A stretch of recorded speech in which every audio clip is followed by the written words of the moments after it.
NEET के लिए इस प्रश्न में आप यहाँ देख पा रहे हैं कि ये चार्ज मेटेलिक बॉडी लिया गया है जिसको प्लस क्यू चार्ज दिया गया है, और अगर इसको आप माइनस चार्ज भी देना चाहें तो दे सकते हैं, बट यहाँ पे प्लस चार्ज दिया गया है। इस प्रकार ये चार्ज मेटेलिक बॉडी एक इक्विपोटेंशियल सरफेस का काम करेगा, और इक्विपोटेंशियल सरफेस का शेप वही होगा जो चार्ज मेटेलिक बॉडी का शेप है।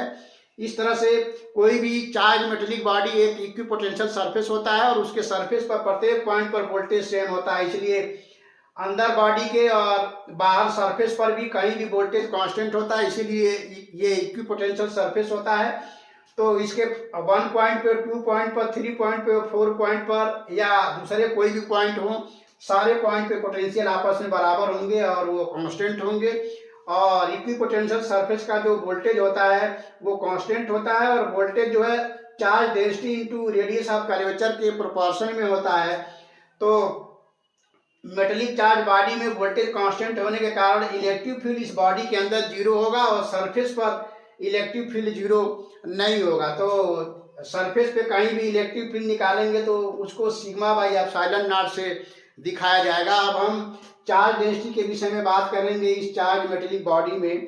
तो हम देख पा रहे हैं कि 1 पॉइंट पे शार्पनेस सबसे ज़्यादा है, जहाँ पे शार्पनेस सबसे ज़्यादा होता है वहाँ पे चार्ज डेंसिटी सबसे ज़्यादा होता है, जहाँ पे शार्पनेस कम होगा वहाँ पे चार्ज डेंसिटी कम होगा, क्योंकि ये वोल्टेज कांस्टेंट होने के कारण charge density into radius of curvature constant होता है।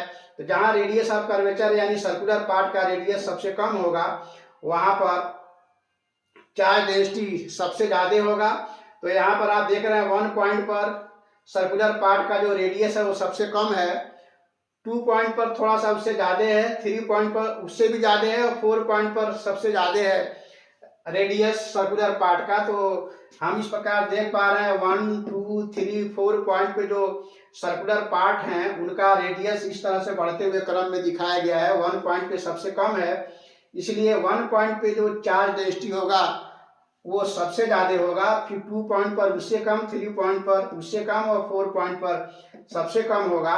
तो इस तरह से इलेक्ट्रिक फील्ड चार्ज डेंसिटी के प्रोपोर्शन में होता है, इसलिए 1 पॉइंट, 2 पॉइंट, 3 और 4 पॉइंट पर इलेक्ट्रिक फील्ड क्रमशः इस तरह घटते हुए क्रम में होंगे। 1 पॉइंट पर सबसे ज़्यादा और 4 पॉइंट पर सबसे कम होगा, और प्रत्येक पॉइंट पर जो वोल्टेज होगा वो आपस में बराबर होंगे, क्योंकि ये इक्विपोटेंशियल सरफेस होता है। तो कोई भी चार्ज मेटेलिक बॉडी को अगर आप चार्ज देते हैं तो वो इक्विपोटेंशियल सरफेस होता है, और मेटल की बॉडी का जो शेप होगा वही शेप इक्विपोटेंशियल सरफेस का होता है। तो इस तरह से चार्ज डेंसिटी का आर्डर यहाँ पर आप देख रहे हैं 1 पॉइंट पे, 2 पॉइंट पे, 3 और 4 पॉइंट पे घटते हुए क्रम में है। 1 पॉइंट पे सबसे ज्यादा चार्ज डेंसिटी है, और इलेक्ट्रिक फील्ड भी इसी प्रकार घटते हुए क्रम में है, और वोल्टेज प्रत्येक पॉइंट पर सेम है, और बॉडी के अंदर इलेक्ट्रिक फील्ड जीरो है, क्योंकि ये मेटेलिक चार्ज बॉडी है। मेटल के अंदर इलेक्ट्रिक फील्ड जीरो होता है अगर उसको चार्ज देते हैं तो, और वोल्टेज प्रत्येक पॉइंट पे कांस्टेंट है। तो इस बात को हमने कई बार रिपीट किया है, हम समझते हैं इसको आप समझ पाए होंगे। तो इस तरह के क्वेश्चन जनरली नीट के एग्जाम में पूछे जाते हैं, तो इसमें से कोई ना कोई क्वेश्चन आपको जरूर, कोई प्रश्न जरूर आपको नीट के एग्जाम में मिल सकता है। तो अगर आप इसका स्क्रीनशॉट लेना चाहें तो ले सकते हैं। तो फिर मिलते हैं नेक्स्ट वीडियो में किसी और क्वेश्चन के साथ, तब तक के लिए थैंक यू।